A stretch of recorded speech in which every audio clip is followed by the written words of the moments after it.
ability to be like totally beautiful and almost delicate, but also super powerful and loud. And so this is Court Winnicky, a Marine surveyor living in Seattle, Washington, and you are listening to the Vance Crow Podcast. Jason Walsmith, welcome to the podcast. Thank you. How's it going? You are the most random of all the podcast guests I've had. We met at the Land Expo, and you were the photographer there, and your photography is awesome. Thank you. And so when you and I started talking, I was thinking, I actually really like to get to know how somebody hones their art so closely on something like photography, capturing a moment. Right. And I liked it because you were capturing a moment that I was in. But then when we started conversing, I found out you were in a band. And so I was like, oh, 2-for-1 deal. I'll just invite him in and we'll talk about that. And I have to confess, I didn't actually go look up your music until today. And so you're like, this guy's showing up at my house. What are we going to talk about? Exactly. So I was like, I'll throw this on there. And I all of a sudden realized that you have a, 20 volume set. It's, 18 volumes of deeply soulful, thought-provoking, idyllic stories. Can I jot this down? Crammed into I realized it was like I was showing up to PhD Spanish class and I didn't even think to open up the book on day one. And I am so excited that you're here because I think you have a lot that your music is saying. And so I think you probably have a lot of things to say about other stuff. I hope so. When did you start doing music that you could do this? Well, started doing music as a child, basically, like church choir and school choirs and musicals and things like that. So that's when I started singing. And I think that's important actually, because I became comfortable with my voice and being in front of people and things like that. But college is where I started playing music on my own, I guess. And, brought a guitar with me that I didn't really know how to play. And then just, sat in my loneliness and tried to figure out what to do with it. And then playing it, made friends. That's the weird thing about music. The other day I have a buddy named Nick Cizik, and he's this Stanford physicist. So I just kind of expect him for math and science. But the other day he made a really hilarious point to me I'd never thought of. He's like, when you teach a child to use a musical instrument, it's like teaching them how to do a magical charm that makes people pay attention and move their bodies in certain ways. And That's true. You taught yourself this magical art. How long did it take you to move to the point where you weren't just doing music for its sake, but you realized I can impact other people by performing in this way? Yeah, I genuinely did start for myself, and it was a therapeutic kind of thing, and it was a way of expressing things and creativity, and but it didn't take very long before it sort of had that effect, and then that effect is intoxicating, and so then I started playing for other people. I think the funny part is I learned a couple songs, and I learned how to play guitar by learning songs that I liked and knew, but then I ran out of those songs, and it seemed easier at the time to write some so that I had more songs. And that's the counterintuitive thing that actually doesn't really make that much sense, but luckily that's the path I took because that's what's led to my career. When you say that singing these songs is intoxicating because of the way you're interacting with people, say more about that, because I could watch a video of being the guy that's a front man on as a rock star or something, but I don't have any idea what it's like to see people. Yeah. And I guess when I was talking about it then, and even now, I'm really not so much referring to the magic of a stadium full of people screaming. I'm more referring to that immediate barrier that it breaks down and it creates conversation and makes new friends and opens up doors. And, whether it's playing with a band and collaborating with these other musicians, or whether it's just hearing other people write songs and sharing those songs back and forth, it's that kind of intoxicating thing, I guess, is what I was referring to at that point. I mean, that's a lot more humble. I guess I only can see of it as the but I've actually sort of multiplied that we've built a career out of that. So even these days, and this is hard to it's hard to comprehend and maybe even hard to believe, but like when we play a show, our summer outdoor amphitheater show in our hometown, and I look out at the 1,000 to 1,200 people that are there, I know them all. Like I know them all. I rarely see people that I don't know, and I play all the time in front of normally hundreds and sometimes thousands of people, and I know them all. So it's that thing that started as just this little thing that made friends, and all of our fans are like that now. I mean, it maybe even sounds cliche, but it's totally true. Like these people we are connected to, you know, and making music and having people listen and sing along and having those songs affect people. That's like this total symbiotic thing. So I don't even know if I could do it in a U2 level sort of version, because that connection and that interaction is sort of important to me. It's clear to me that you're doing something to build that connection, because I was driving down the road as I was listening to your music, and for the first time in my life that I can remember, maybe there was some pop song, but that there was a song that I thought was kind of like me or like my people or my thing. Mm-hmm. And you were describing dates, and you were saying like in 98, in 2003. Mm-hmm. And I was like, whoa, this kind of music that I connect this deeply with doesn't normally have my dates in it. It's like Bruce Springsteen singing about, you know, the 68th summer, you know, right. Whatever. Like right. It seems so distant. And now all of a sudden I've got this friend there that whatever you're singing about, I can think about those dates in my own life. Good. I'm glad to know we made a new fan, even if it's a little bit down the road. Oh, no doubt. It's a fan.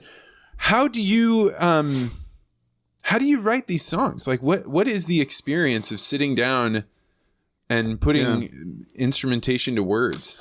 So it has evolved over the years, and it's evolved. So it's gone in a direction, but it's also just sort of changed and gone all over the place. But nowadays, the Nadas is my band. Nowadays, the Nadas has always been a duo, myself and this guy named Mike Butterworth. And so when we first started, I would write some songs, he would write some songs. We would get together with, you know, bring in the band and record them. And after a few albums of that, and we had very, very distinct styles. After a few albums of that, we sort of learned the value of combining those two styles together. And so now we write everything together. And because of that process has changed as well. But we really do just sit down in a room with guitars and talk about ideas and, you know, sing little melodies that have been stuck in our head, or play little things on a guitar that we've been thinking about, or we both keep notes, whether they're voice memo notes where we're singing while we're driving, or I have a long list of just seeds. I call them seeds, just like lines, something somebody said, or a word, or a sentence, or a paragraph, or something I read in a book, or whatever. It's a seed. And then that seed becomes two lines, and then the chorus reveals itself, and then it fits with that guitar part. And so it's really just it's like sort of like playing with Play-Doh, you know, you throw it down there and you start messing around with it until it starts to look like something, and then keep refining it. It's interesting that you describe it as play, because it seems like something that is really intimate. You know, I'm hearing you describe like, these are the voices that spoke to me while I was driving down the road or taking a shower or, mm-hmm. you know, walking somewhere with my kids.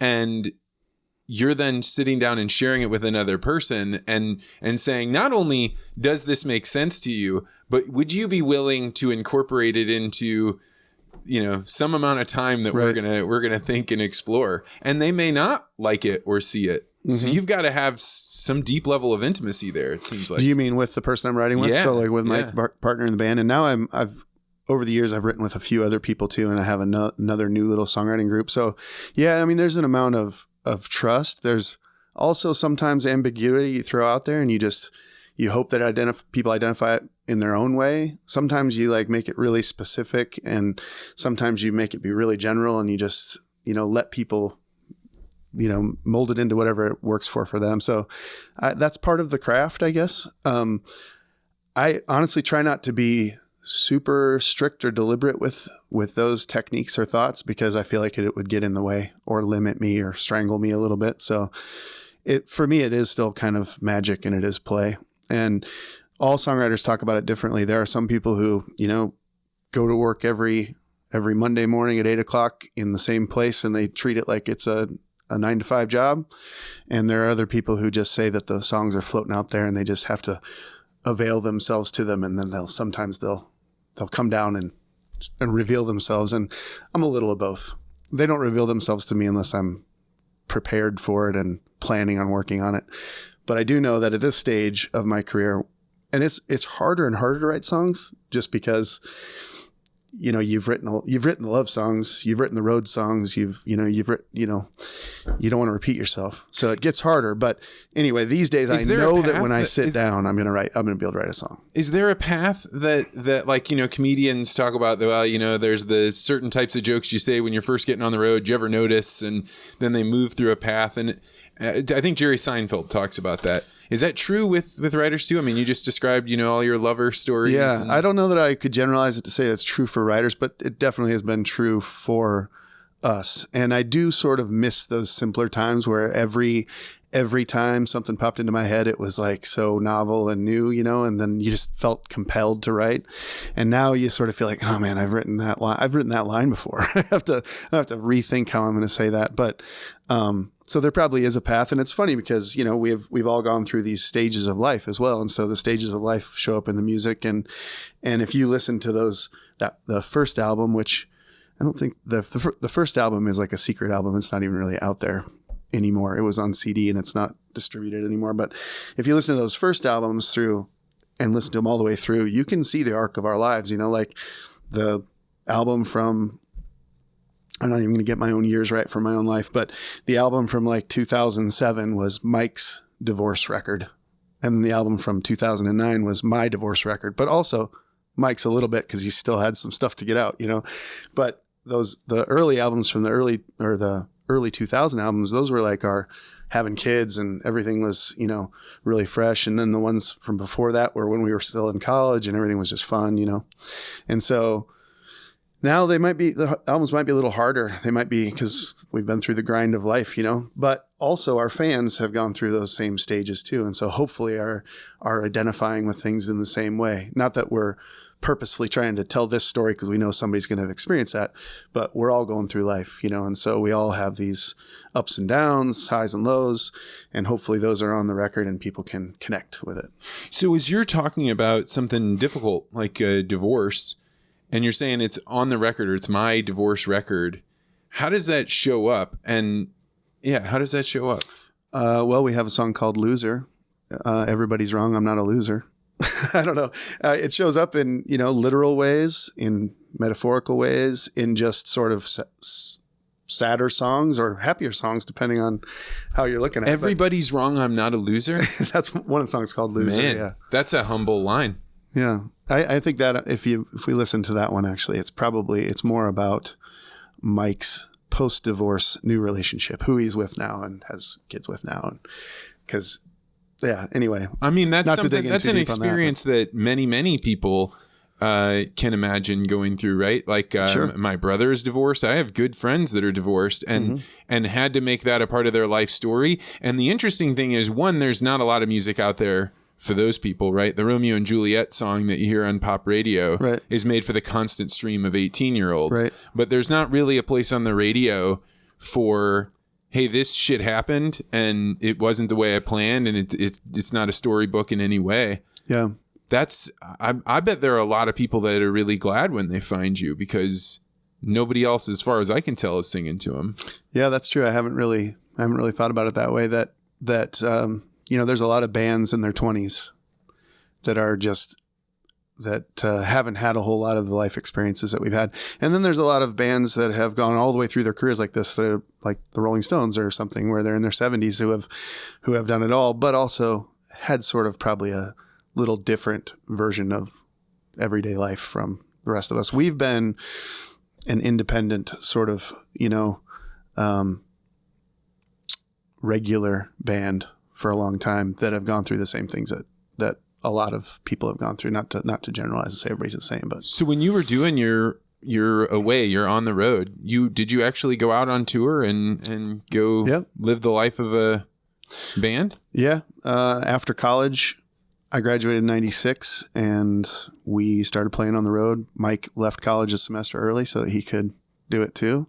And, We've played 46 states or something like that. And for those early years, we were doing 250 shows a year. How are you getting from town to town? A series of vehicles, from anything from our first van was a 77 Dodge Explorer van that had orange shag carpeting, and it was awesome. I still miss that van. We had Meatloaf's old tour bus that had 3 million miles on it. Oh my God. And now we're in a Sprinter.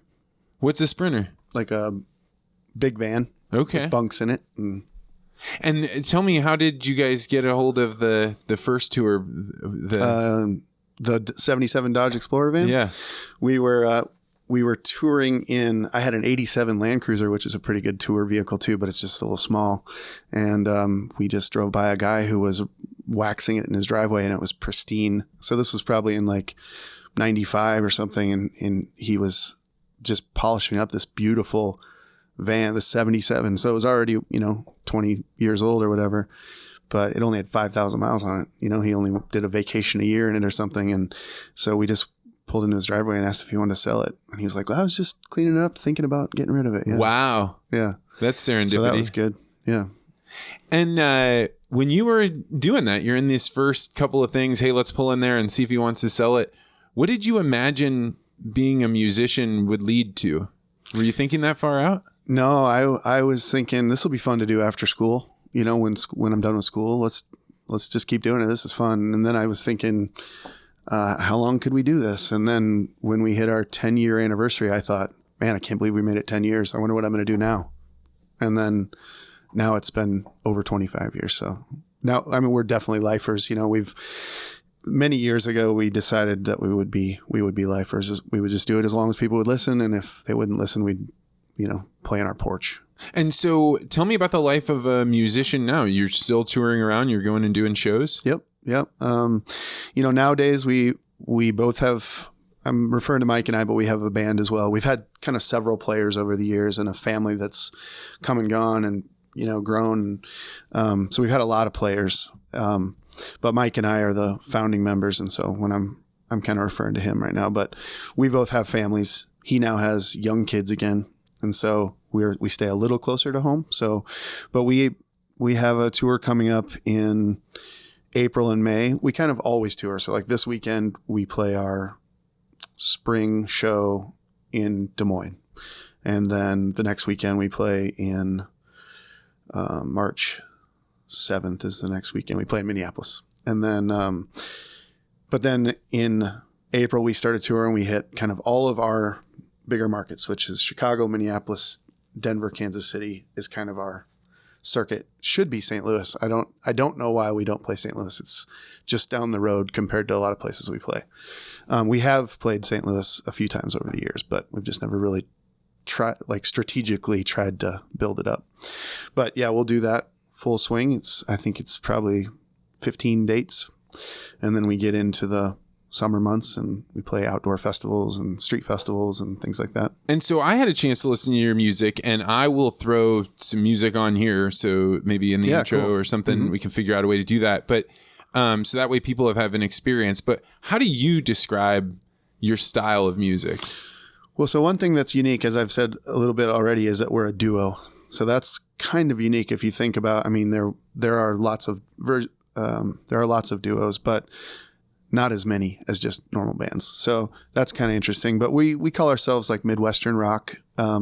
We're very song driven. So the song comes first, and then we work out the production and the sound and the instruments and the arrangement and things like that. But so we're lyrical and melodic, but we're kind of a folk rock duo. A lot of harmonies. We take turns singing lead vocals based on whoever's seed it is, or whoever kind of feels the most passionate about the song sings lead, and we take turns. And you two have been singing together for how long? Since 93. In what way are you guys kind of a counterbalance? You'd have to be for being together that long. Yeah. So like the way we sound, our voices sort of sound similar nowadays. They've kind of evolved into sounding more like each other, but that's just because you can hear kind of the age on the voice, I think, a little bit, and what we've put them through. but you know, he's got Mike's got a falsetto that he employs a lot. He's got quite a range. I'm a little bit more subdued and simple, I guess, with my melodies, but you work those together. And then like, if you factor in the writing, he's really abstract and sort of, you know, uses a lot of metaphors, and I'm a little bit more literal and storytelling style. So put those together, they work pretty well.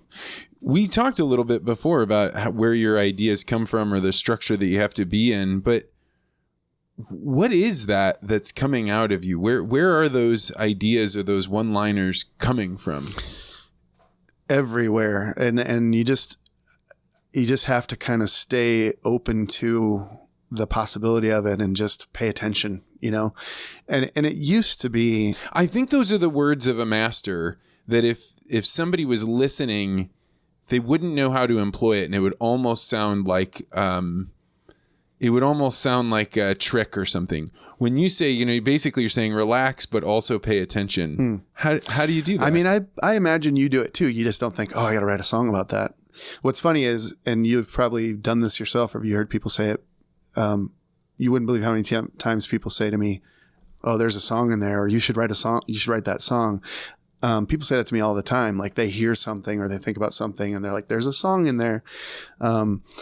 But I would imagine you hear things and you think, oh, that's really interesting. Well, you actually got to see a series of my That's Pretty Interesting, which was my talk at the Land Expo, right? That whole talk is a song lyric here and a song lyric there compiled together to be like, this is what I think described using other people's so imagery. You are a songwriter. No, I couldn't sing and I don't like telling jokes, right? Like, well, I do like telling jokes. That's an important part of your delivery. Yeah, too afraid to lean into that.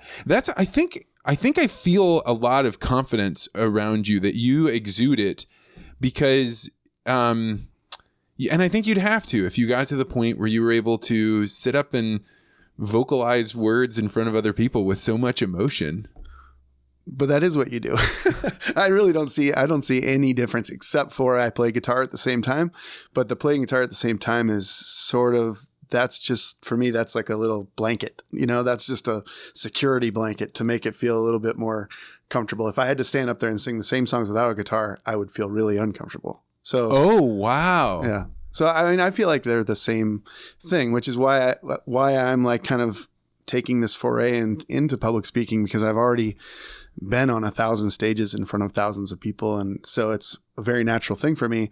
And I already tell stories between songs, and I engage with the audience and I react when the audience reacts. And, you know, it's this symbiotic thing. So I just feel like it's a natural evolution for me to be able to do the same thing and just play a little less guitar. So I am well aware that this is an impossible question to answer, because I know if somebody asked me this, I wouldn't be able to answer it, but I'm interested to see how you react to it. When you imagine getting up and speaking, what is it that you have to say? Well, I don't know yet. Well, I do know that I have lived a very interesting and unique life. And I've had a lot of experiences. I've been a lot of places and met a lot of people, and I have a lot of stories from that. So I do know that I enjoy telling those stories and that people seem to enjoy hearing them. And so I feel like my public speaking career, this path that I'm heading down, is rooted in me telling those stories. So just telling the story of being in a band and what I've seen in the world and how I've seen the world change. But I think there are valuable lessons in there that relate to lots of different audiences. So that's what I'm hoping to craft. When you think on your stories, what are one of the earliest ones you wish? Because stories are really about, I used to think this way, then I encountered this problem and failed, and this is then what I learned. What's your earliest memory of being on the road and having a story like, if I could go tell young me a story, that's the one I'd tell? Yeah. I think there are a lot of them, but I mean, I think one way to think about that one very early one. So I think about the very earliest ones. I talked about the fact that we had a 77 Dodge Explorer van, and we've had a series of not mechanically sound vehicles over the years, and that's what when you're a band, you get the best you can get, and then you hope it gets you there, but it has to get you there because that's how you get enough money to get to the next place to then get something a little bit better next time.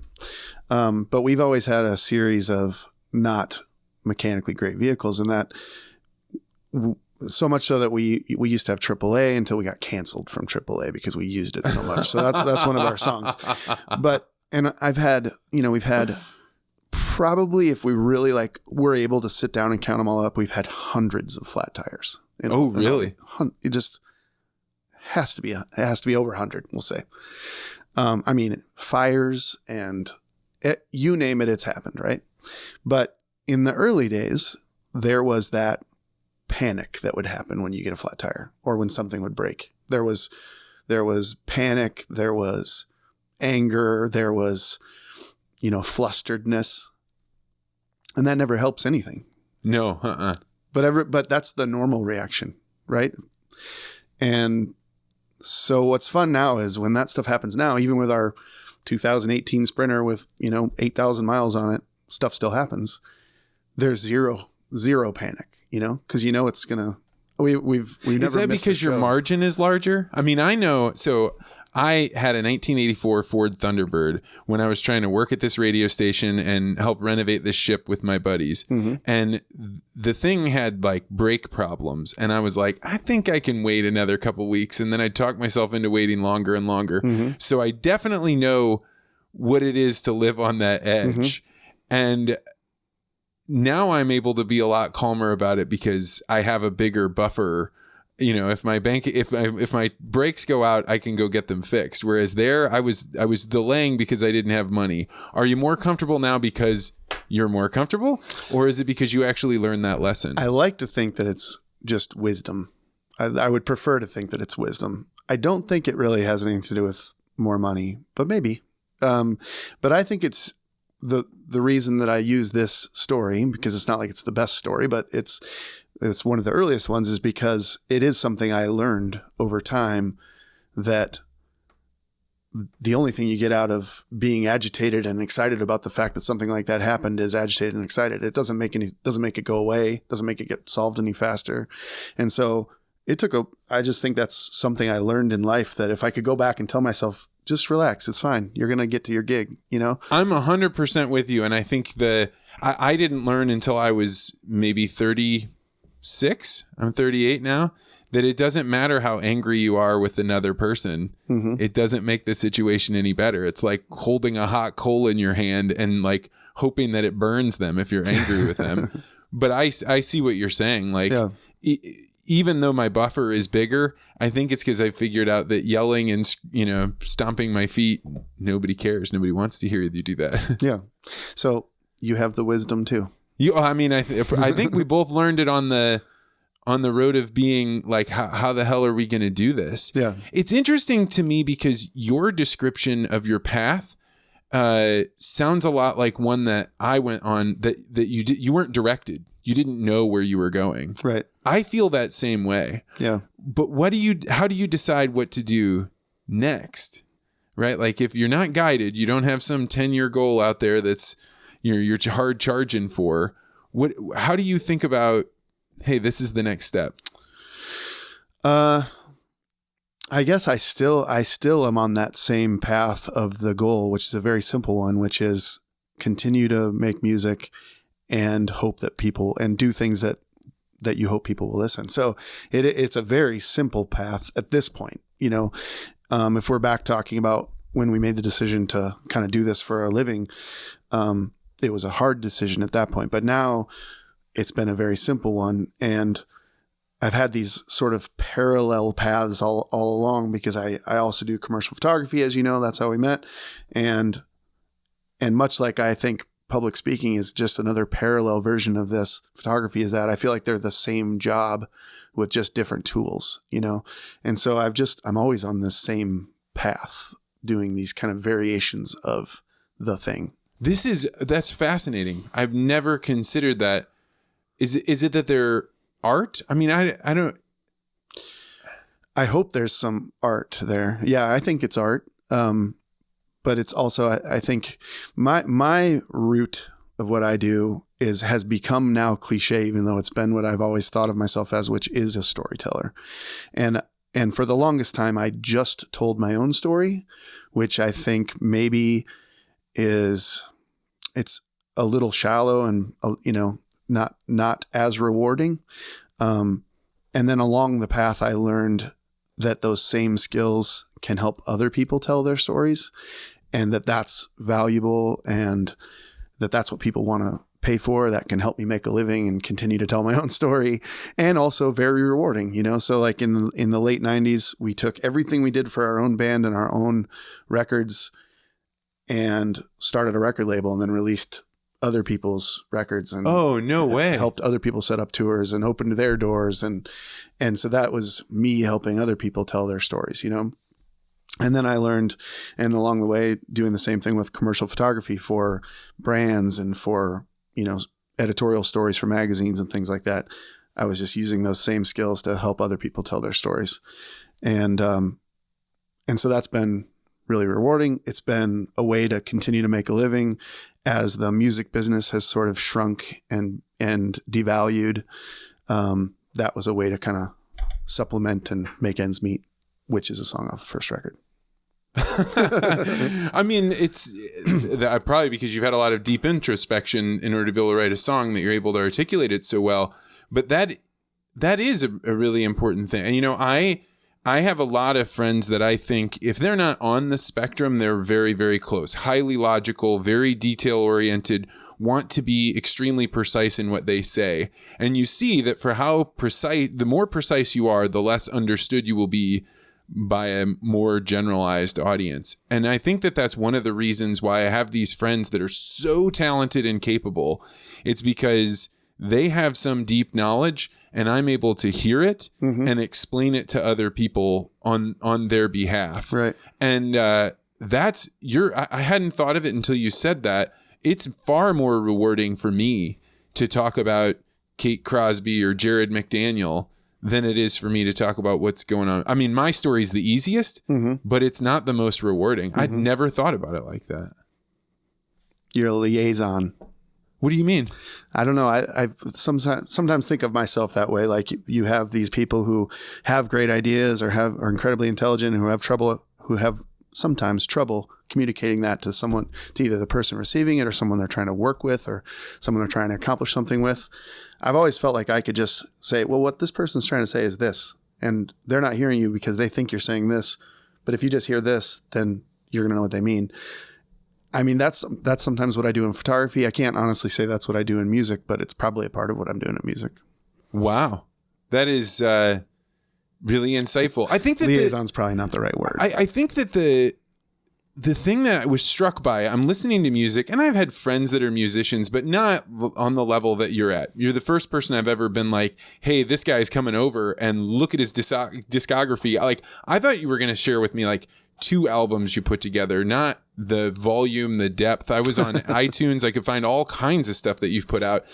And all of a sudden it hit me that music is a symbol, right? It's like the containment of an idea that is way bigger than just the words you put there or just the notes that are there.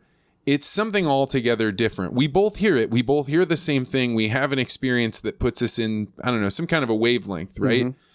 But there's more to it than that. Yeah, there definitely is magic. Even after all these years, like I know there's the practicality of the notes and these chords go with these chords. And, I have to sing within this key or it's going to sound bad. I know those practicality things, but there's definitely this magic where it's more than just my voice and my guitar that's making someone feel like, and I don't know that everyone feels that way about music. I think it's unfortunately getting less and less with, younger generations, but I know that music makes me feel that way. When I hear an artist and I hear something being played, like it's it's physiological, unexplainable how it like makes you feel. And it's just words and notes, so there is magic, I guess is what I'm saying. And it'd be different if I was just sitting here looking at it or reading it versus like experiencing it. And if you're just listening to it by yourself versus you go to a live performance and you feel the energy that's right there. And if you're just listening to it and you experienced this in your life, or you're listening to it and you experienced this in your life, so it's going to be a completely different thing for you, you know? So that's why it's like you have to have some ambiguity in what you're putting out there so that people can attach their meaning to it yeah. too. Wow. There's got to be a lesson in there in storytelling in the same way, where you leave enough open. Because I had a friend in high school who really snapped something into place with me that I'd kind of always known but never heard of it. He said he wrote an essay, and it was about why is it always better to read the book than watch the movie.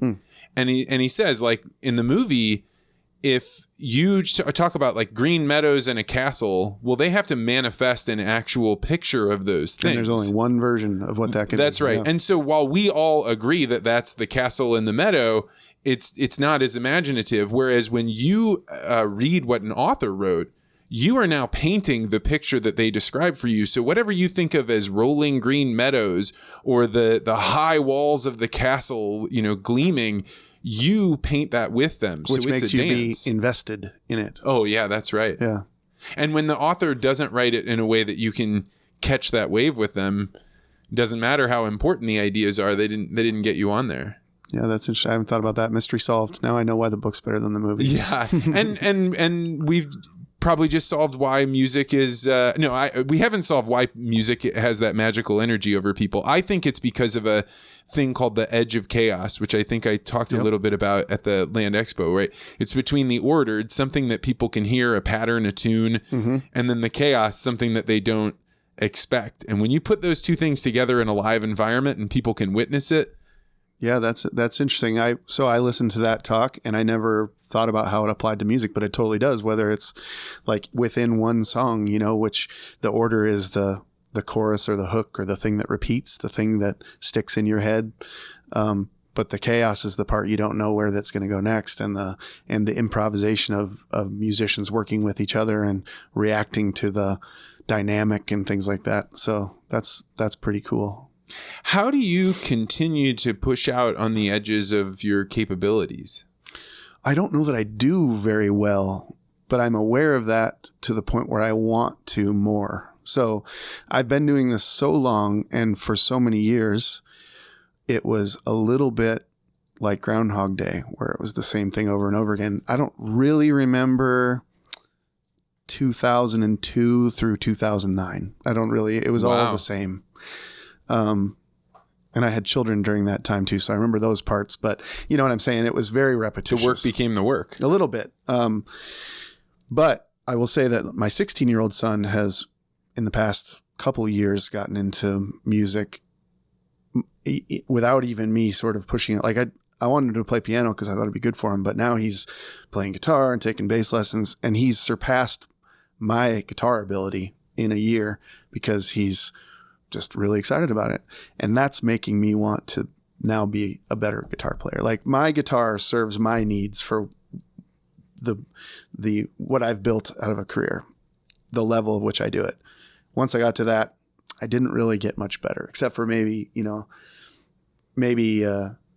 better at that version of what I do. But now I want to learn more. So he's helping me get to the point where I want to learn more. I think that's the mark of a man oriented upwards, or man or a woman, right? When you see your child and they start to surpass you, rather than feeling some form of envy or a resentment that they're moving past you, to use that as, hey, I want to take what I've learned and level up and try and keep up. Man, that is refreshing and wonderful to hear. Good. Well, it's wonderful to be feeling it too. So I'm just trying to improve those guitar skills and my knowledge of that instrument that I've chosen to make a career with, that I'm ultimately a pretty simple player of. And I'm not ashamed of that. Like, I'm really proud of the sound we've created and, you know, the work we've done. But I realized the limits that I'd hit. And so now there's no reason that has to be a limit. Well, and it's interesting to think about you wanting to move also into the storytelling or the speaking world, because who knows how that will impact your playing or your stage performance. Like as you build on a skill, the one you have mastered or the one that you're really good at, you get to just keep stacking those skills up while you're out here searching and doing new things. So yeah, I'm really and thinking about doing something new like that, and really just employing a lot of those same skills that I've already had. So not having to start from scratch where you feel clumsy. I've never been good at that, learning something new where I feel inadequate or clumsy with it. That's where, I get shut down. But because I get to start something new that I already feel really comfortable with, I'm really excited about that. When you think about people that you'd like to go speak with or help tell their story, who are people and groups that come to mind? Well, I started getting inspired to do this, I don't know, maybe 4 or 5 years ago when I was photographing events, much like the Land Expo that you spoke at. I've shot that since its inception. We should give that group a shout out real quick if you've been around. That is the coolest conference I have been to in the 6 years I've been out doing conferences.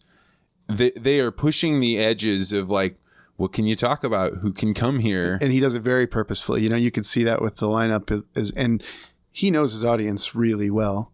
And most of them fall into, kind of one segment of the population, but he brings in the opposite people to speak to them in some, he's in the very basic terms, you're talking to farmers for the most part, and he brings in the meatless burger guy. Yeah, that's right. And shake it up on the lunch sponsored by Iowa Pork. And there's a vegan guy doing lunch. And you know what? That was the most valuable thing that everybody in that room could have heard during their lunchtime.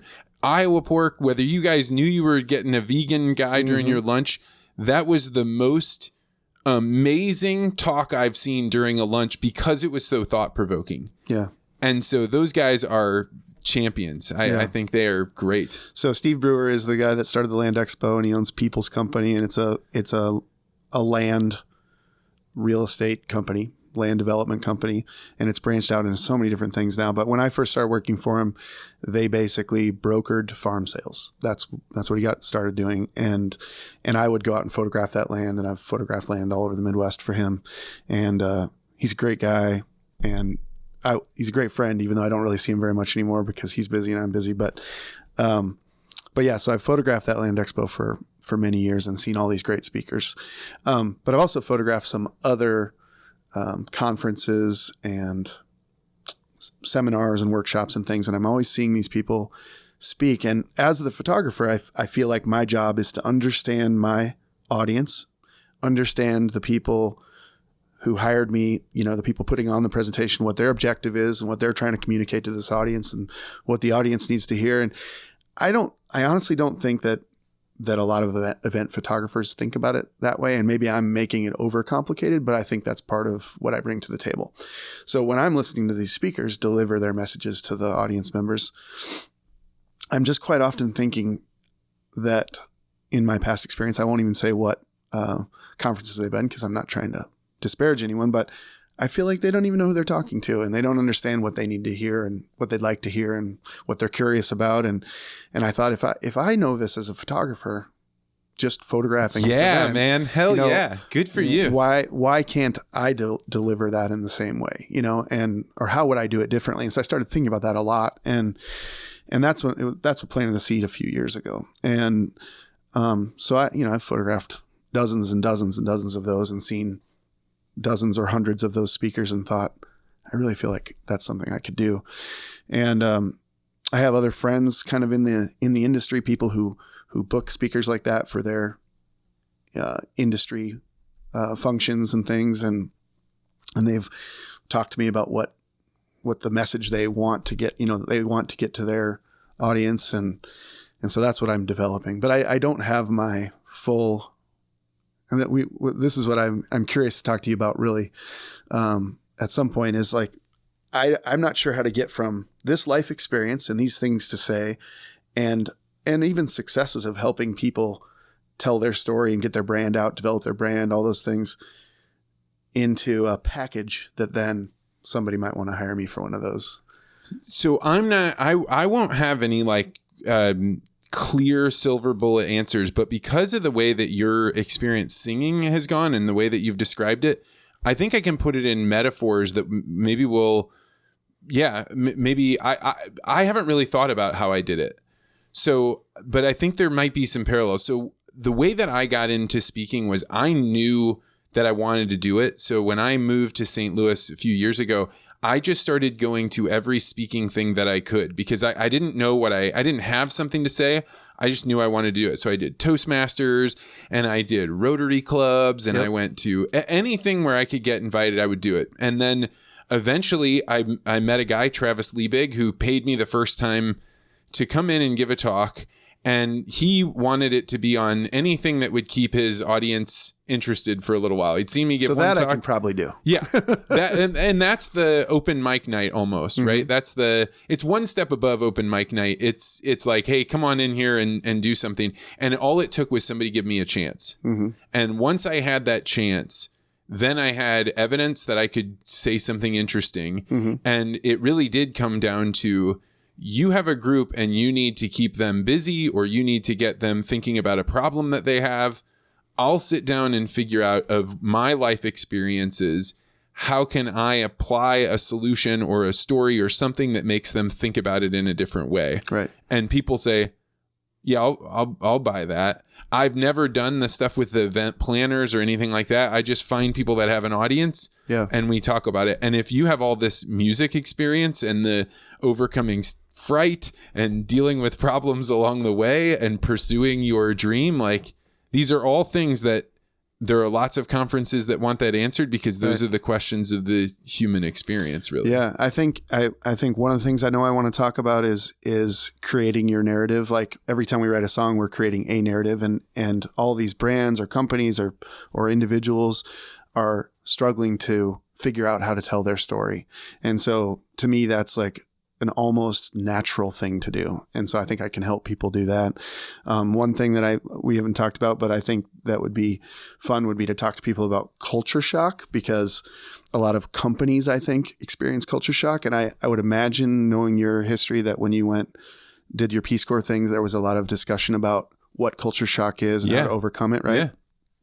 And so I have some international experience and learned the hard way about culture shock when I was young and had no idea what I was experiencing, and then learned how to get through it. And those exact same techniques, I think, would work for people in companies, whether that's the culture of a company or whether it's companies sending people to different countries or even different cities, and then how those people fit in and adapt, assimilate to those cultures. So I think those same things apply.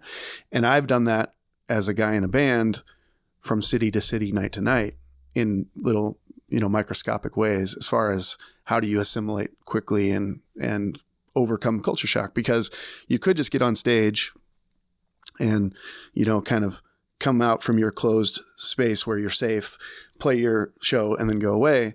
But then you don't have that same connection with the people. So I would purposefully overcome that culture shock by just diving in, and like getting into the heart of a city and experience everything and saying yes when people ask me questions and that kind of thing. And so that's another thing I think I can speak from a band perspective that will apply to companies, corporations, brands. That's fantastic. I mean, that speaks to my soul, because I was so moved by culture that I went and got a graduate degree in cross-cultural negotiations, because I was like, most of the time when people are fighting with one another, it's not because they actually disagree. It's that they don't understand that the things that they want could come together in some mutually beneficial way.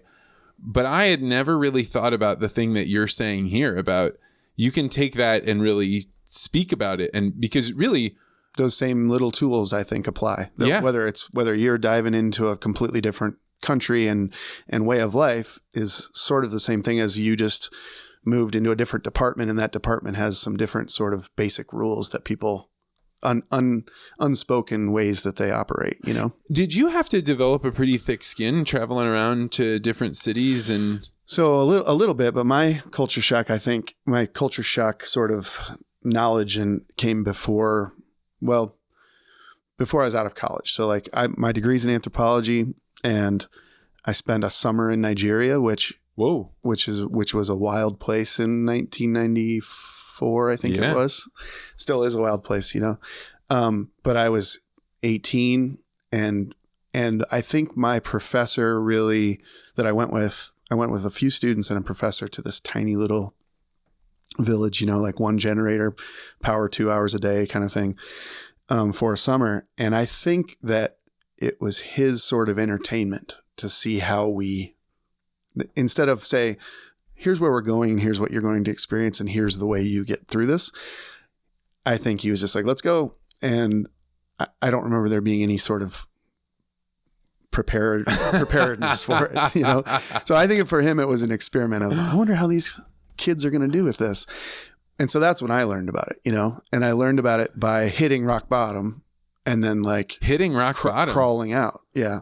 And yeah, I suppose it's different for everyone, but I think there are some commonalities when experiencing those things.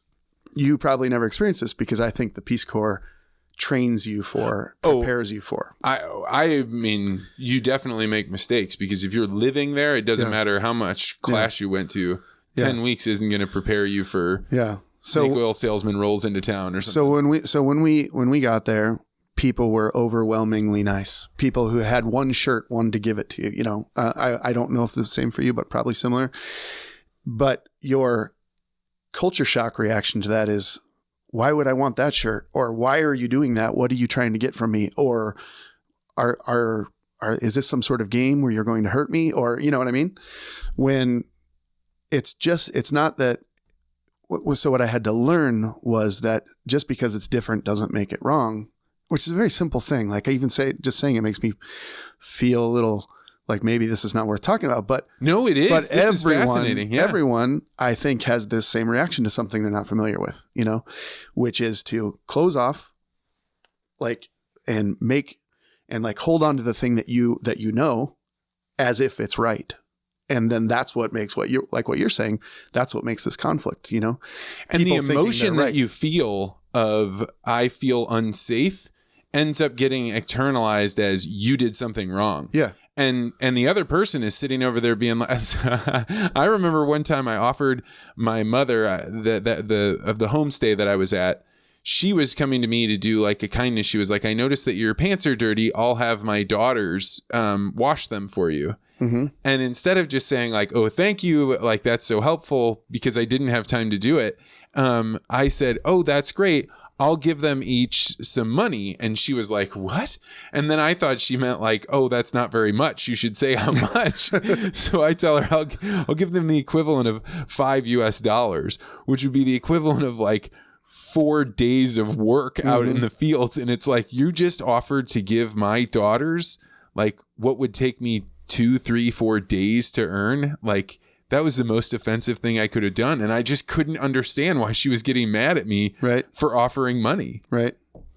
Yeah. And unless you worked through that, unless you thought through that, talked through that, and you did it with sort of a smile and an open mind, that just turns into a conflict that then never gets better. Where I was, people they kept coming in the morning, like before the sun came up, and knocking on the door with a tray full of food that had like, you know, chilies on top, like super hot peppers. And I kept thinking, are they trying to poison me? Like, why do they keep bringing me this and waking me up? Like, how rude are they to wake me up in the morning and give me this stuff that makes my stomach hurt? Like what?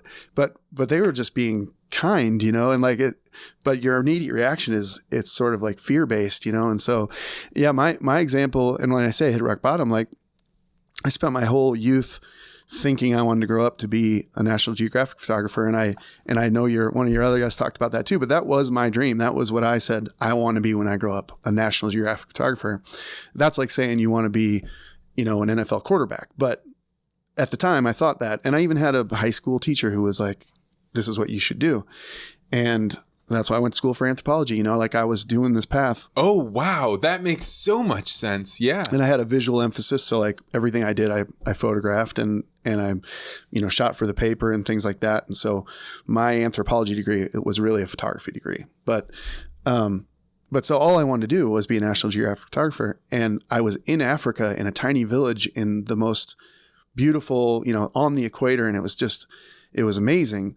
But I was so closed off and culture shocked and fearful and angry because I didn't know how to process that stuff, that I sat in this house for weeks and read National Geographic magazines because that was the comfortable thing. And that was what felt right. And that was what I thought I was supposed to. And it wasn't until like halfway through the trip that I like broke out of that and like learned that if I just like opened my mind, if I just dove in, if I just took advantage of the opportunities that were there, that's when the experiences happen, you know? And that's when, I don't know, I got to develop this a little bit. You were blowing my mind because I had never actually thought about what my coping mechanism was in Kenya from this culture shock, which I had.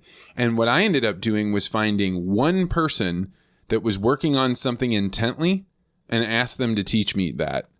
And so like there was a guy, I had to stay at this hotel because I was really, really sick. And he was downstairs building his own weight set out of concrete and like these like barrels. Yeah. And another guy in my little home village he made furniture. So I said, you know, I'll come and apprentice under you. And we could barely communicate, but it allowed me to then meet all the other people around me. But that was entirely my coping mechanism. Yeah. So that's you using those tools, I think, that brought you, you know, that kept you safe from that sort of culture shock. That was your remedy. And I had people like that too eventually. You know, like I met this guy who was making little talking flutes by hand carving them, and I still have a bunch of them. And I just sat with him and photographed him and learned how to learn the whistle, which then, you know, sort of taught me a little bit more about their language because it was a tonal language, you know, and like, so it was an amazing thing. But like one of the pitfalls, I was already playing music, and I was, you know, feeling really inspired to write songs. And I was in love with someone that I left at home who didn't really want me to go. And there was all these emotions pulling, you know, and I had this song that I wanted to like finish and then give to her. So she knew that I was serious and I missed her, you know, but I couldn't find a guitar anywhere. And it became like a real obsession to like find a guitar in the middle of Nigeria where it wasn't an instrument that, you know, and I made it be not only my obsession, but like everybody around me's obsession. It was all I talked about. Like, oh, you're going to that town. Can we go there and see if there's a guitar in that town? Oh, you might have heard of a guitar in this other town. Can I hitch a ride to that town? And so everybody was trying to help me find a guitar, you know, but really that was just, another way I was trying to like, that wasn't helping my culture shock because I was just staying in my own world and my own version of normal, you know. But it helped you walk out, right? You're going to visit other towns. Yep. Like that's, and it's kind of funny that the metaphor of the guitar is the thing that covers over you on stage as well. Yeah, right. That's like true. There's something. There's my there. security blanket again. I wrote the song, I finished it, and I still probably play it from time to time today. But I faxed it home because this was 94, I think. It took like 8 hours to get to a town where there was a fax machine to fax it home. And I faxed it home, and I don't know, every once in a while I run into this rolled up piece of paper that I open up and it's completely blank because the fax is, you know, faded away. But that song, she still had that. You know, I remember like when you're traveling and there's like a love interest, it feels so much more powerful because you're completely alone and isolated. Mm-hmm. And so it's, you know, it's in some ways it's not all that different than you're in prison and they're far away and you're not in an actual prison. But like in my case, I know I had created it in my mind. And so this becomes so much more important to you than other things, probably because it's easy. It's easy to focus on. It's easy to let your heart be. I bet there are a lot of soldiers that have that experience. Yeah. And I wonder, so when were you in the Peace Corps? 2005. So when I was on this trip and some other international stuff I've done, there was no internet or anything, you know, and really almost no phones. It was weird that there was a fax machine, but we had to travel so far to get on a phone, and then we would wait in a line for hours to get to that phone. And then when you got to the phone, you had, I don't remember, maybe 4 minutes or something, you know, whatever it was, because there was a line. And I remember having one of those conversations where like, and there was a huge delay, you know, like a 10-second delay or something. You'd say something, and then we like got in an argument on the phone, and it was like, no, that's not what I meant. And then there'd be a delay, and it was just total breakdown of communication. And then it was like, time's up. And then it was end of the line, but we didn't have time to get into the line because we had 4-hour drive to get back to our town. So then it was like 2 weeks later before I could get back on the phone and be like, and when person is living back in regular land, they cannot possibly comprehend what you have done to just get to this point. Yeah. And then to be like, yep, popped away from it. Yep. So wild. So, as you spent time abroad and then going from different bars and clubs, and what did you learn about making friends with people or putting yourself in a position where you were in a good position by the people that you knew? I mean, I suppose there is a potential element of danger here, but I think my general philosophy is just like, say yes, go with the flow. Well, that's why you're here, man. You came all the way Absolutely, down. Yeah. And so I don't know. I think that's one of the most important things that I do, whether it's from any little town or playing gigs or any little venue.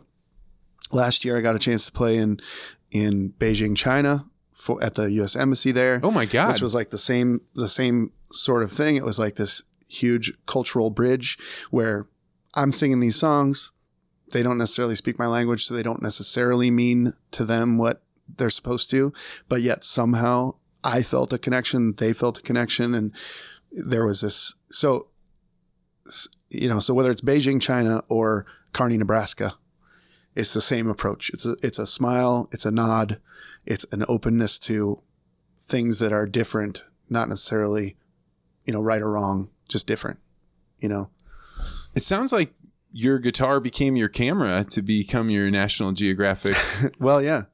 Yeah. And I've kind of done those careers parallel, like I said, in the same way. So I guess my guitar and my camera in my mind are weirdly the same. I mean, to the point where both jobs require the same amount of travel and interaction and setup and pre-production and cable wrapping and then focused time of communication and interaction, collaboration, and then cable wrapping, packing up, and they're kind of the same job for me.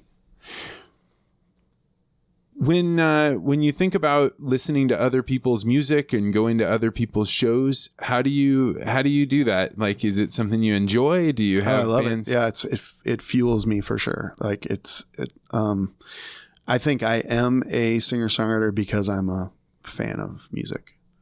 So I remember the first time I saw someone play with a guitar in a small little bar before I was even in college, but I was going to this little bar because I knew that they had someone playing.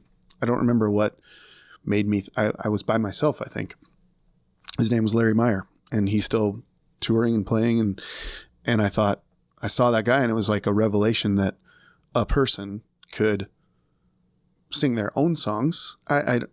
This stuff seems so simple now, but back then I just remember being this revelation. Like, this guy is singing his own songs.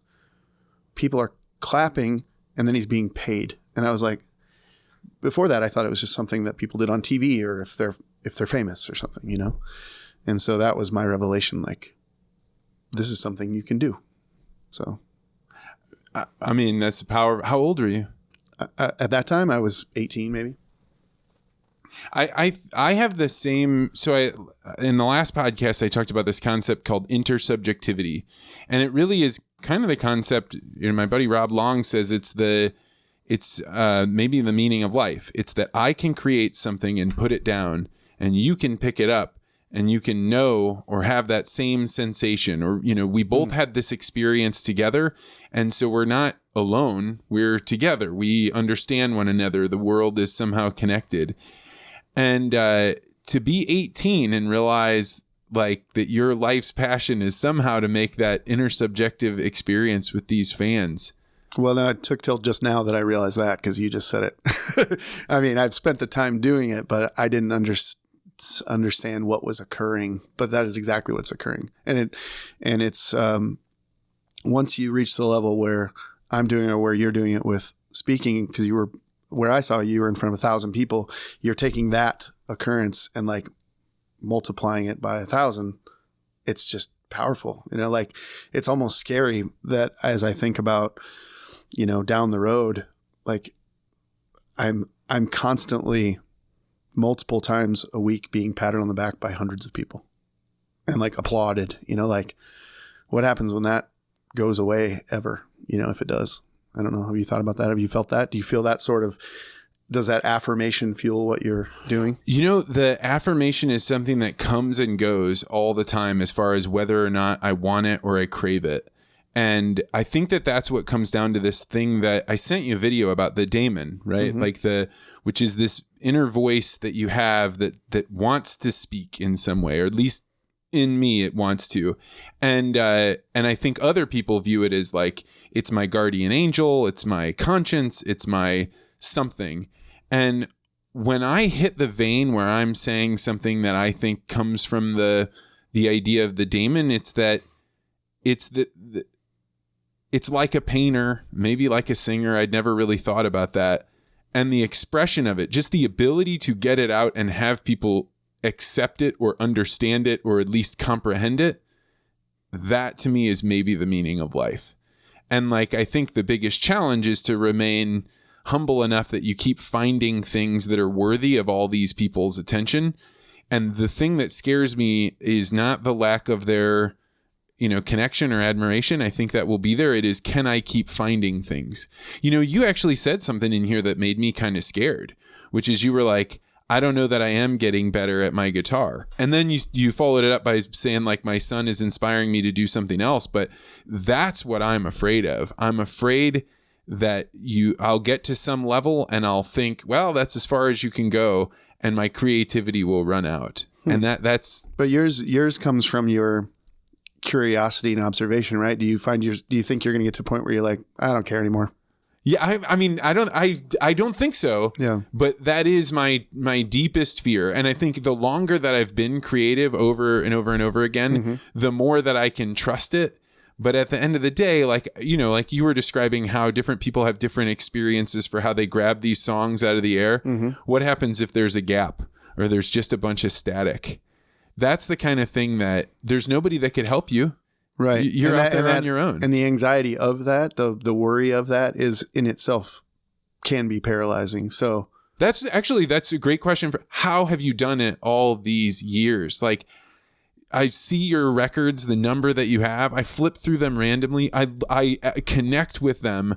How have you done it to maintain that connection? I guess maybe I just embrace the gaps, because if I'd have 100 records if I was just constantly outputting, So, we used to have kind of a schedule where it was every 2 or 3 years we did a record, which was a really comfortable way to do it. But the industry, people's expectations have changed. People's attention spans have changed so much that the life cycle of a record is now, just a few months. So you have to yeah, but that doesn't mean we do a record every few months, because we still have to have this sort of normal pace that we're used to. But we are getting to the point where we have to do it a little bit more to, keep attention, I think. But anyway, I've just sort of embraced those gaps. Like I've always thought of it as an input versus output. There has to be a time where you're open to it, you're absorbing it, you're learning, you're reading, you're listening, you're getting inspired, and then you change to the output part,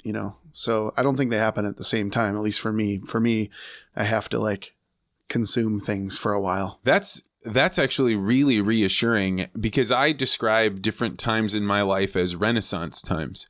And I watch other people go through them too. I don't think there's just me where I hit a point where I'm like, oh, I just cannot go deep enough into this Jungian psychology and explore all the people around it and then ask other people what they think. And eventually I've thought it through, and you're right. Then it becomes, the speeches because the speeches I give while I'm learning this stuff, I'm just stumbling through it. I'm staggering through it. And I feel sorry for those poor bastards that have to watch. But you're building on and learning from, and so you're doing it anyway. That's probably a really important part of your process, to be able to deliver it, get that feedback, learn how it's reacted, things like that. And my hope is that the audiences that are there, just like a stand-up comedian that's working out their material, that one of the biggest benefits they get is that the act of walking through it allows them to see gaps, come to conclusions, like they're still having a good experience on that's the idea that he had, but it wasn't that I made the point for them. They can come to some of those conclusions on their own.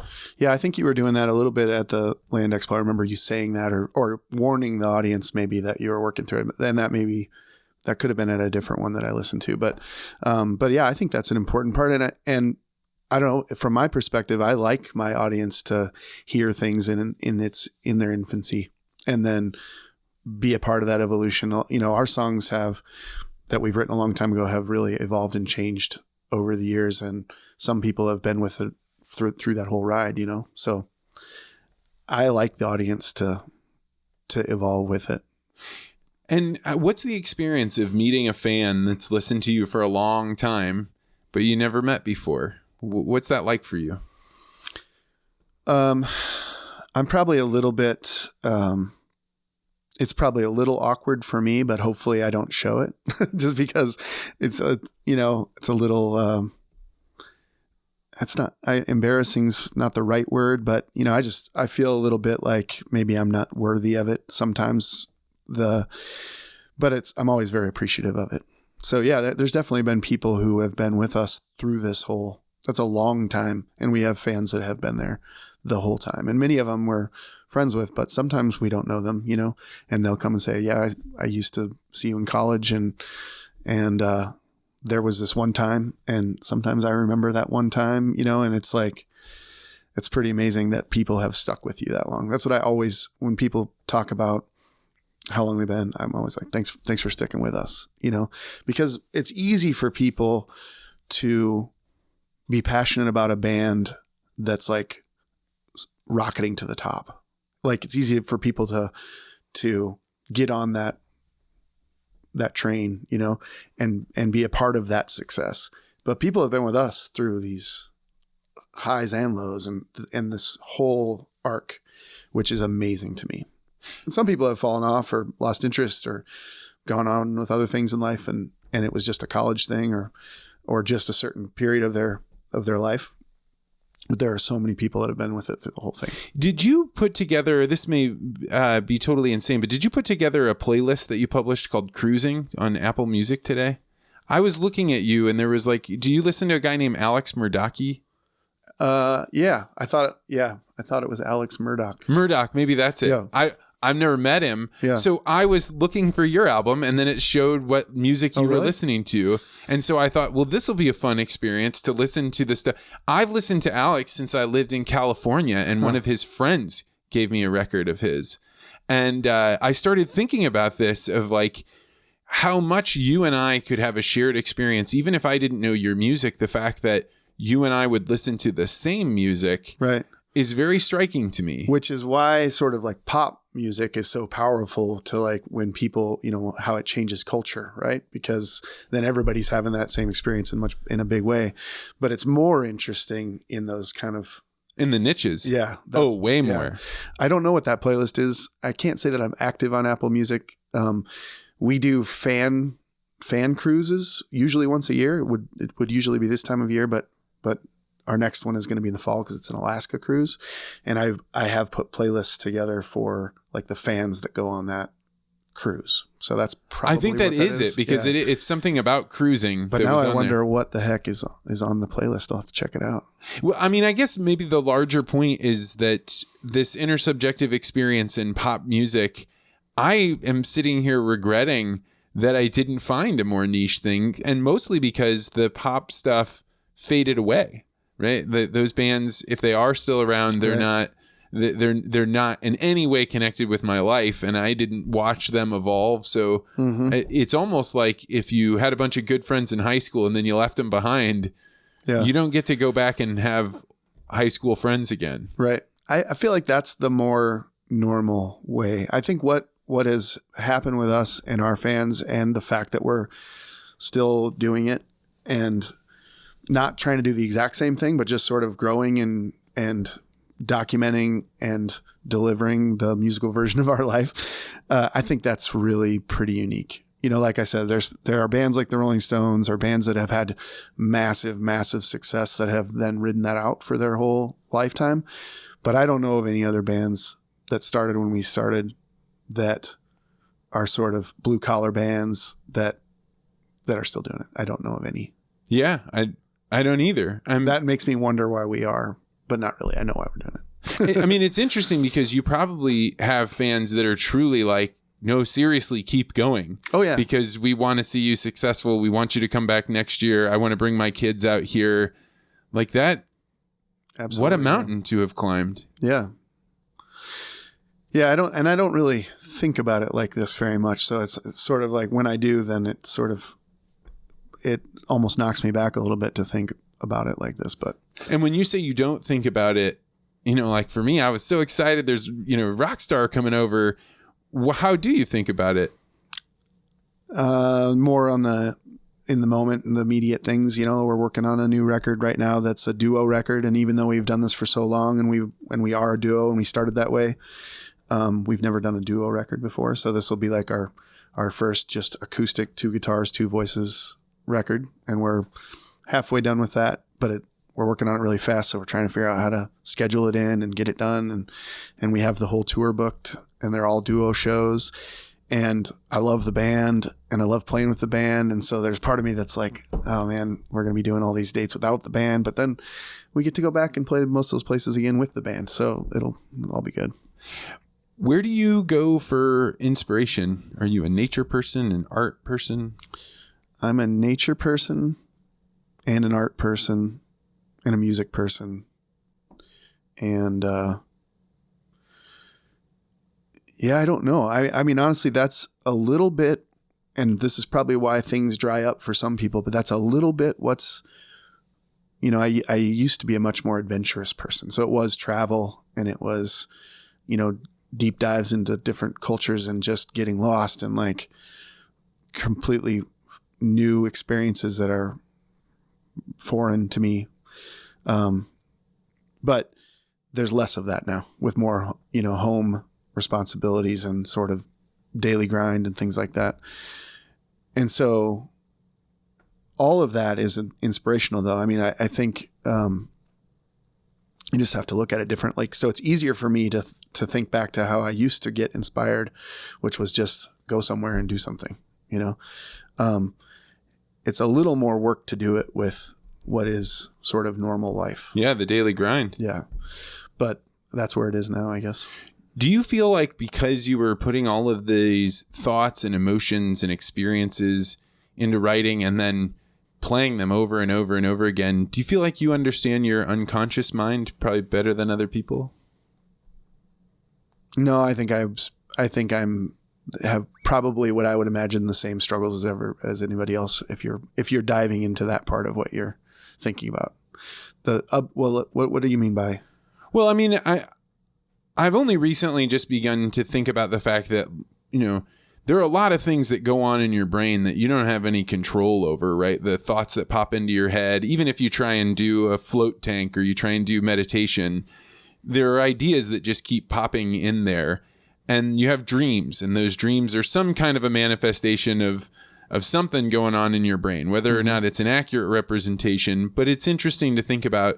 You've probably had dreams, or maybe you have had dreams where you're like, I didn't think that meant anything. And then I got a little ways into thinking about it, and I realized that helped answer a question that I had. Yeah. And so I just wonder if you're so in touch with this thing, this experience of being able to produce, and then you have to go over. I mean, not many people even write in a journal, let alone pound it out in a song and then listen to it sing it over and over and over again. Now you just made me think that I probably should write in a journal.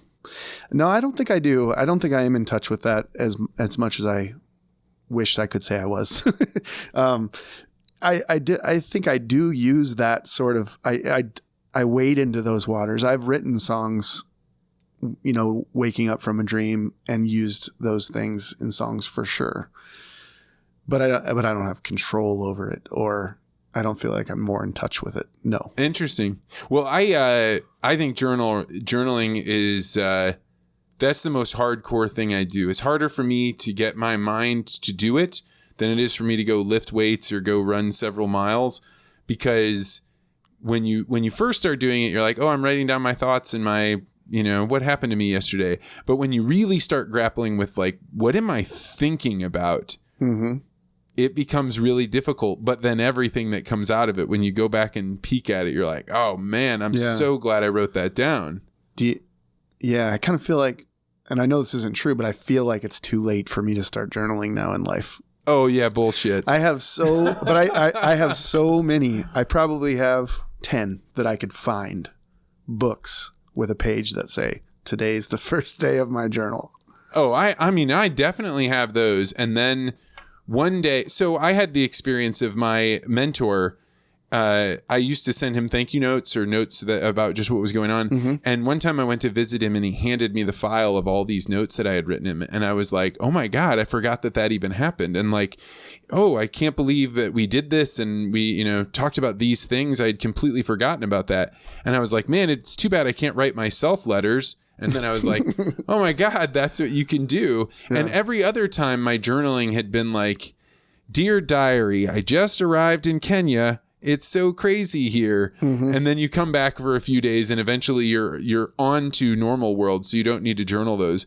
Now that's not what I'm doing. Now I am pounding through ideas. And while it's one of the hardest things I do, when it's done, it's like you finished a 5-mile run or something like that. You're like, all right, let's go take a shower and get on with the day. Do you dive into those thoughts and ideas?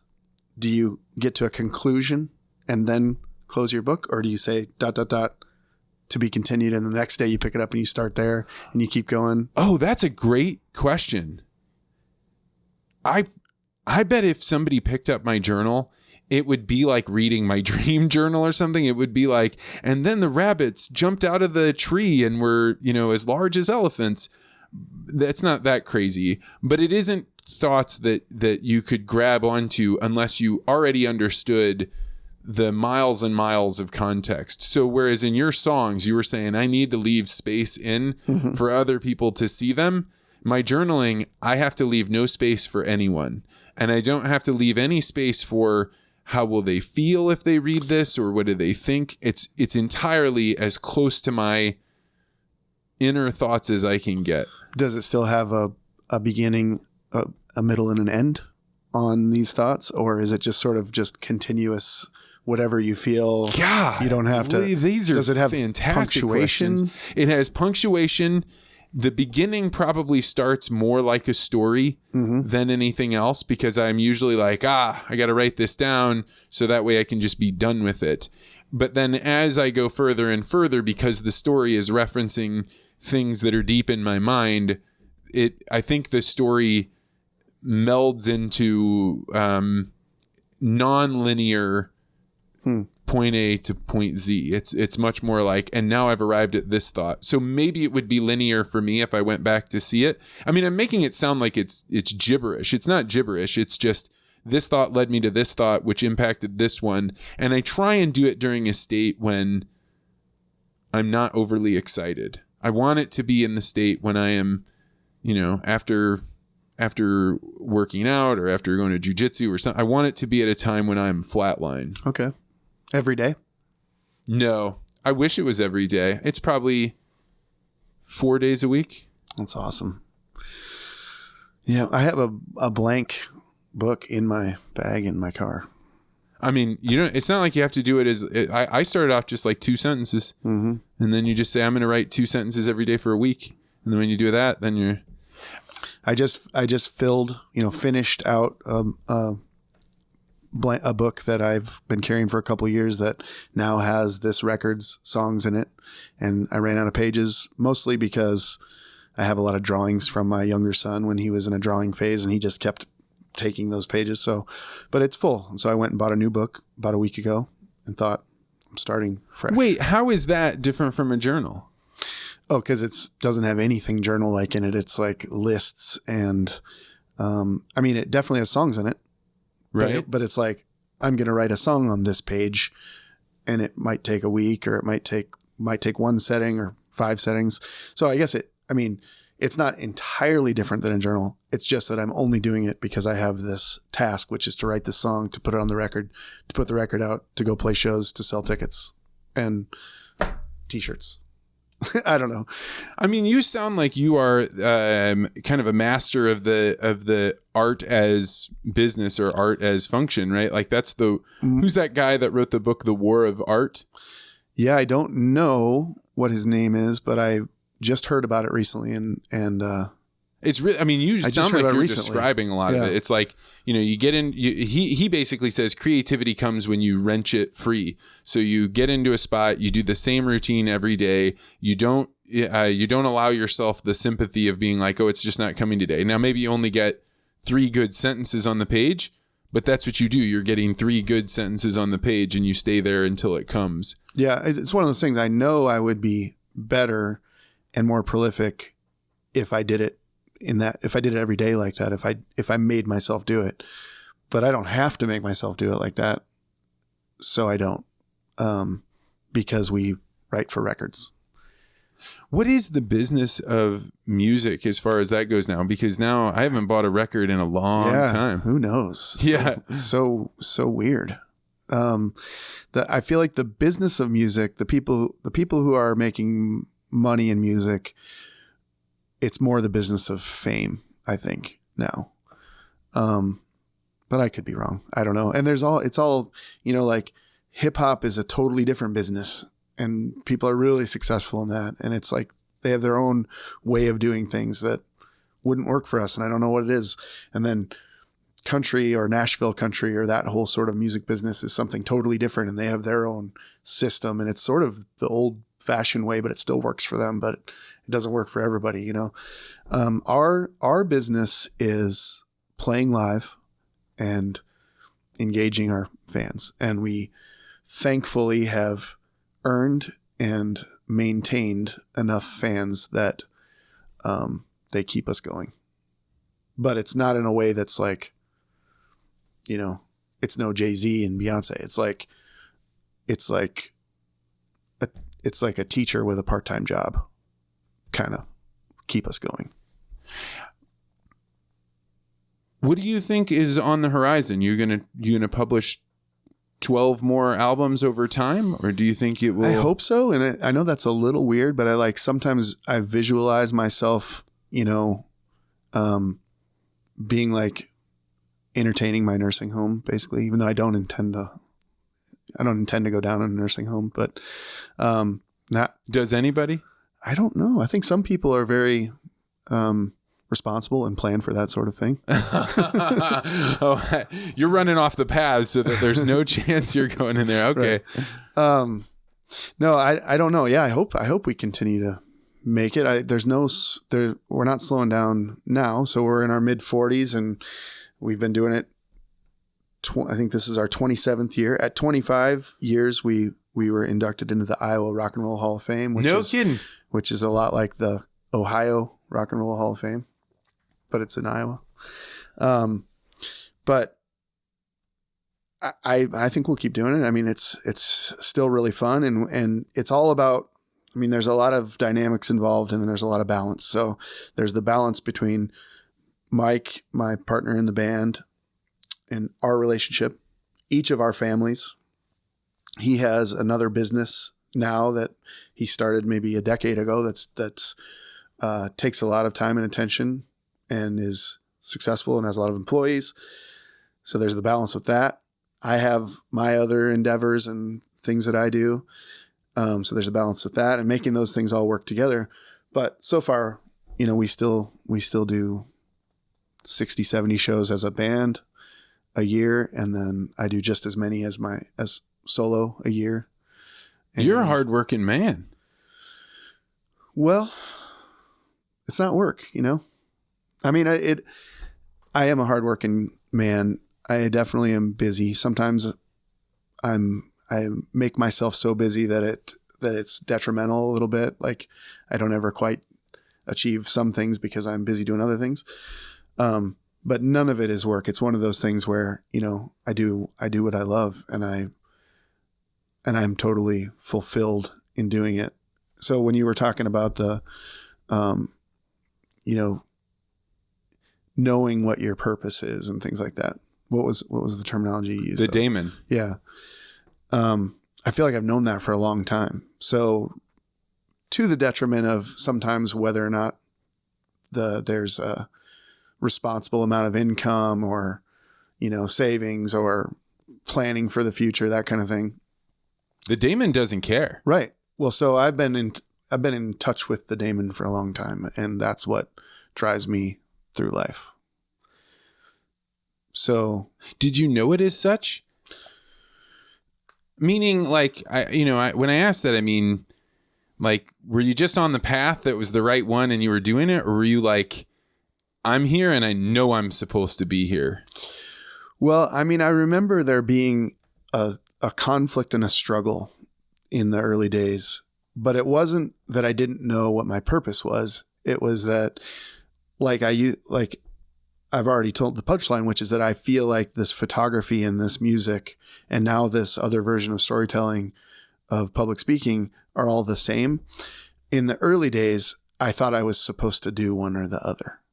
And maybe, there's definitely a chance that if I had done one or the other, put all the eggs in that basket or whatever, then that one would have been more successful. Who knows? But the early days, and that's in that song you referenced, I think there's a line. The last song on our latest record is called I'm Still Here. Yeah. And it sort of talks about our path. There's a line in there that says, tell stories with a camera, just use my voice. That was like a really, really hard struggle for me for about a year. Do I do the responsible thing, which is get a job as a photographer for this newspaper? Or do I play music? And I thought they were different jobs. I thought one was like the responsible one and the other one was the irresponsible one. So I made the decision to do the music back then. And I thought, I'll just give it a try. How long could it last? And that was in, the year I graduated from college, and I had these opportunities in front of me, and I had opportunities, but responsibilities at the same time. Which path do I choose? And so I decided to do the music just because I thought it wouldn't last very long. Just give it a try, but I never let go of the photography. And then I later in life found that when one would ebb, the other one would flow, and vice versa. And so there were times where I needed to, or was inspired to, or whether it was needed to, or was inspired to move more into that photography world, I would do that for a while. And they both just sort of complemented each other, whether it was the creative output and how that balanced for me, in my expression, or whether it was the time necessary for one or the other, or the opportunities that presented themselves. They've just gone hand in hand the whole time. So what was once a real internal conflict of what is my purpose, what is my daemon telling me to do, it just took me a while to realize that it's not one or the other. That is my purpose, which is this storytelling thing, and whether it's mine in my story, my own personal experiences in song, or me documenting something else to help someone else express what they're trying to do, or creating content for a brand, or, launching a company. They're all, that delves into the real practical versions of it, but those are all the same thing for me,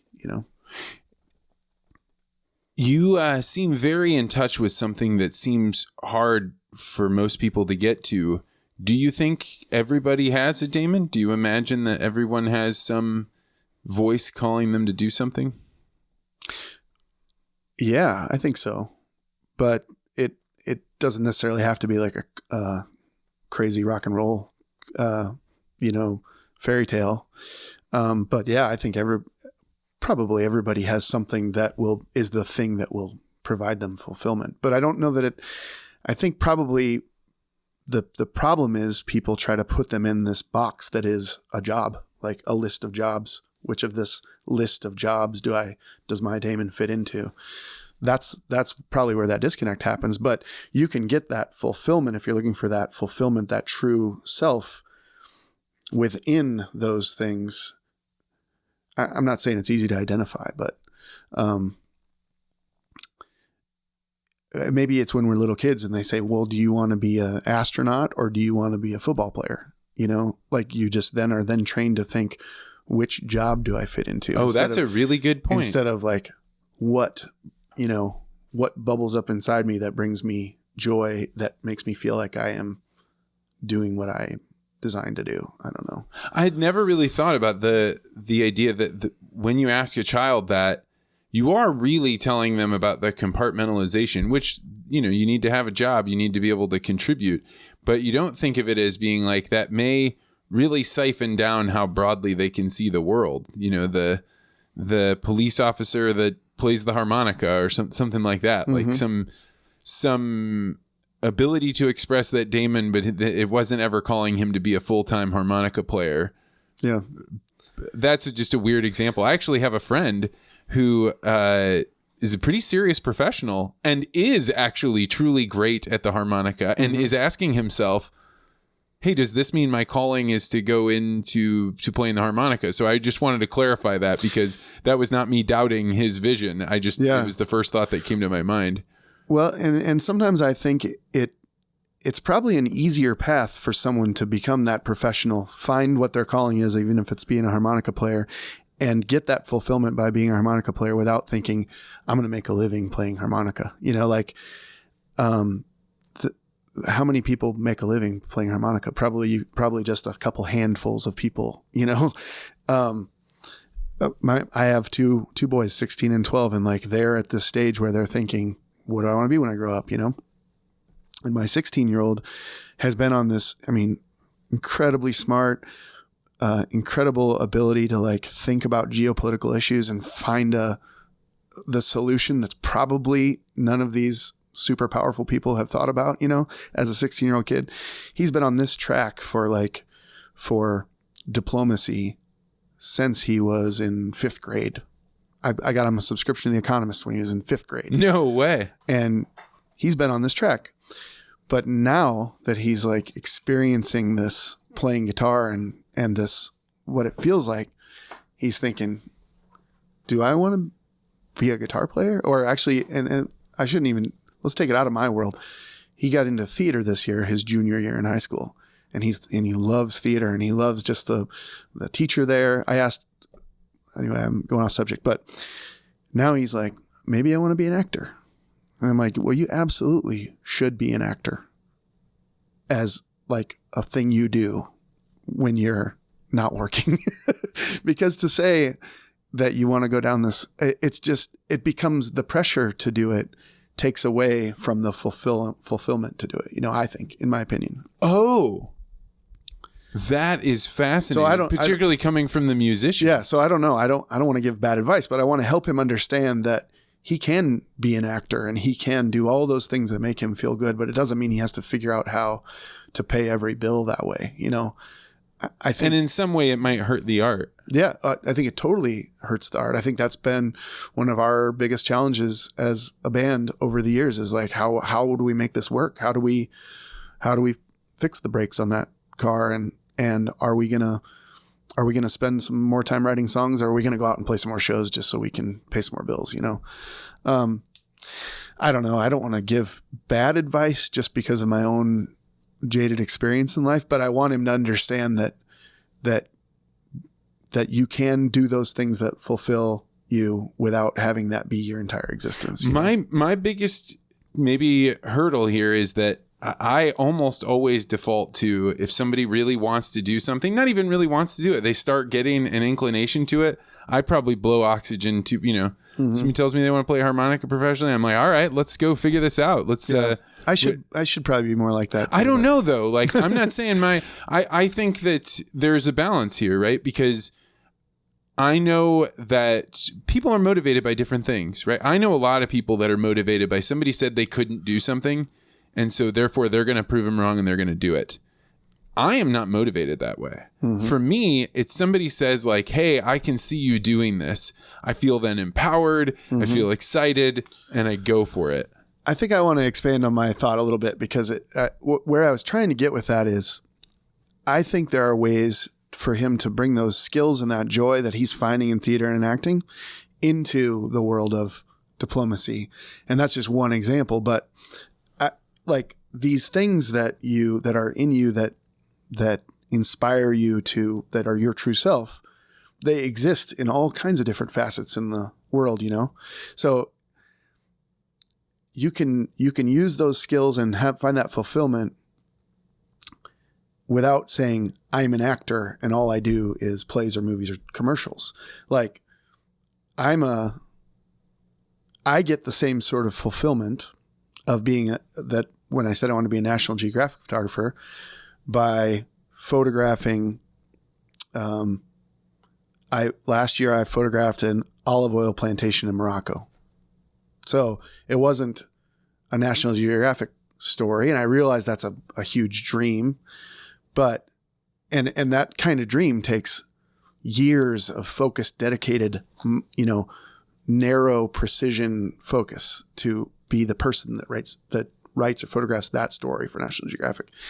But the part that I love about it is the experience and the adventure and the meeting new people and the telling that story. And even though it was an olive oil plantation for an olive oil company, like I got that fulfillment that I was searching for out of that. So I just feel like people need to kind of broaden. So find out what that inner thing that drives you is, and then broaden what would accomplish that for you. I am really glad I asked that because, you had already said here the whole time saying essentially I turned my guitar into my safety blanket and my camera and my whatever. And if you had been like, no, the only way I pay my bills is by the me slamming chords through this guitar, it would have really limited the view you would have gotten to see in the world, the people you would have gotten to meet, the adventure that you've been on. Right.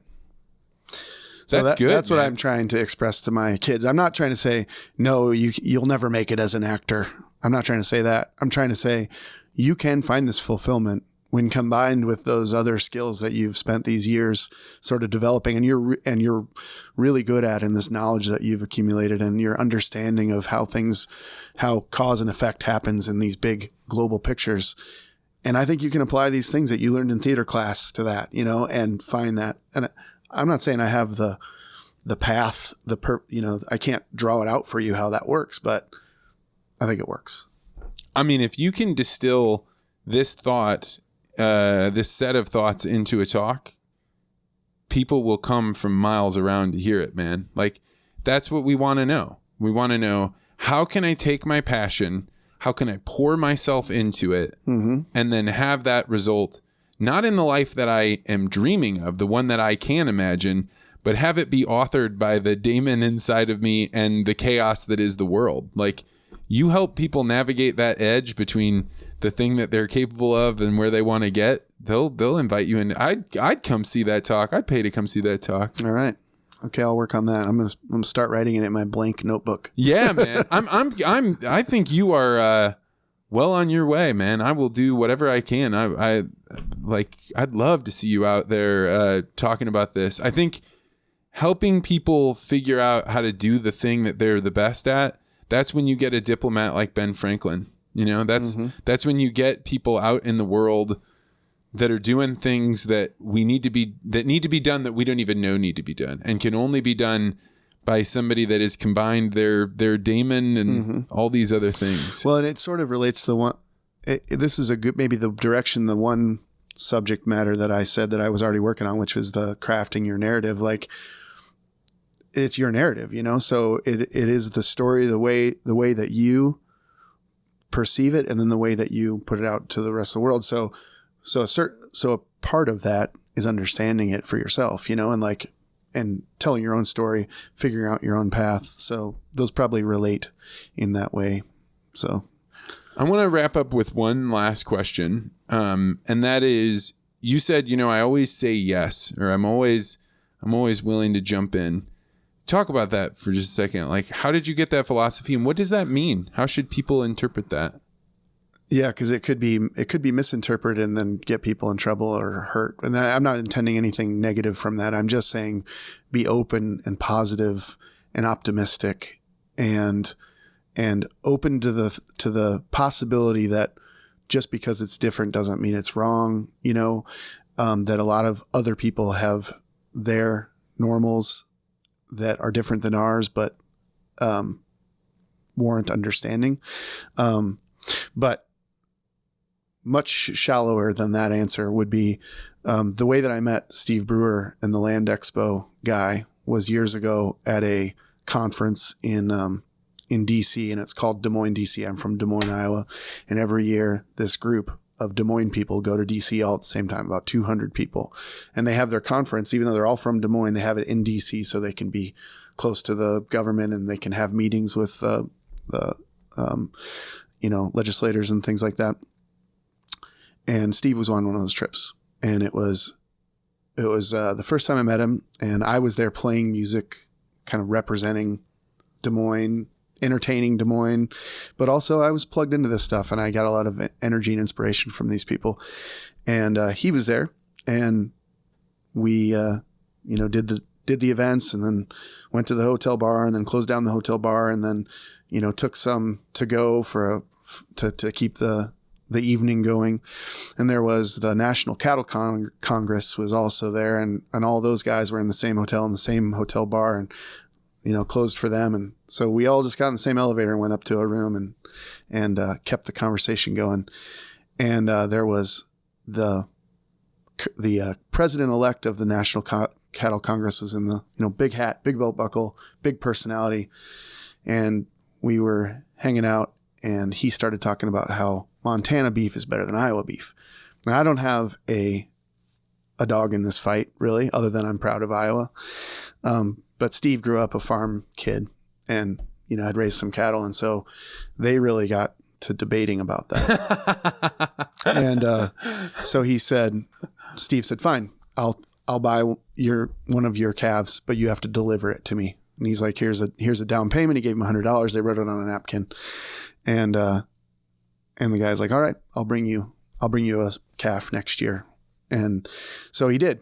And he brought this calf to Des Moines, and I was in on this process with them. So I was a partner in the calf, and Steve raised it, and then we served it at a party, and I played the music there, and all that was, there's like no conclusion to this story other than that guy, Bill Donald is his name, and Steve Brewer and the three of us will be lifelong friends because of that, Hell yeah, man. And that's just an example of like, that is the perfect example. So my brother and I found these two guys on Twitter, and they're the Ring brothers, Michael and Joseph Ring. I didn't know anything at all about them. They're just two little circles on Twitter, and they have interesting comments.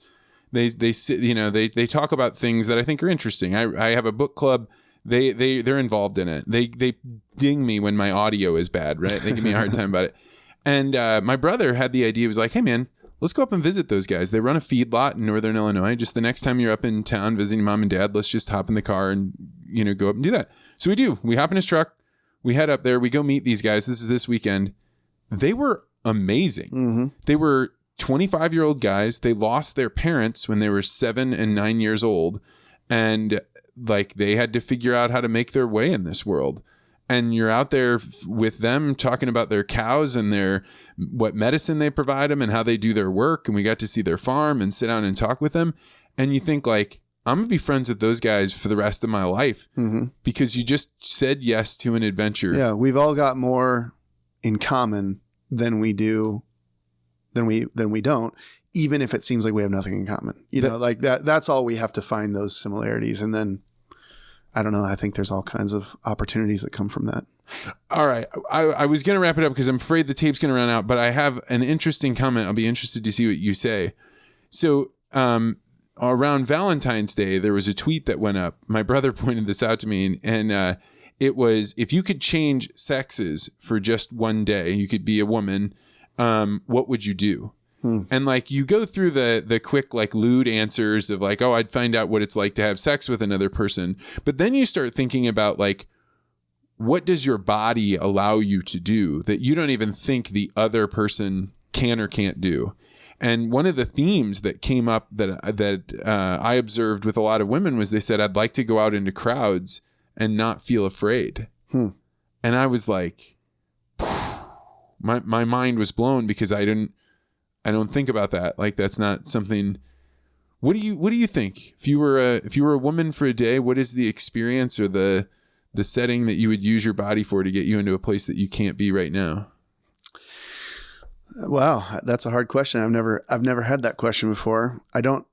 I ask it because I think like it's easy for us two guys to be like, just say yes to the thing, you know, stay out late drinking beers or go up and visit these random people. But as I'm thinking about it with that question in mind, I don't know if that's great advice for a woman or not. Is it?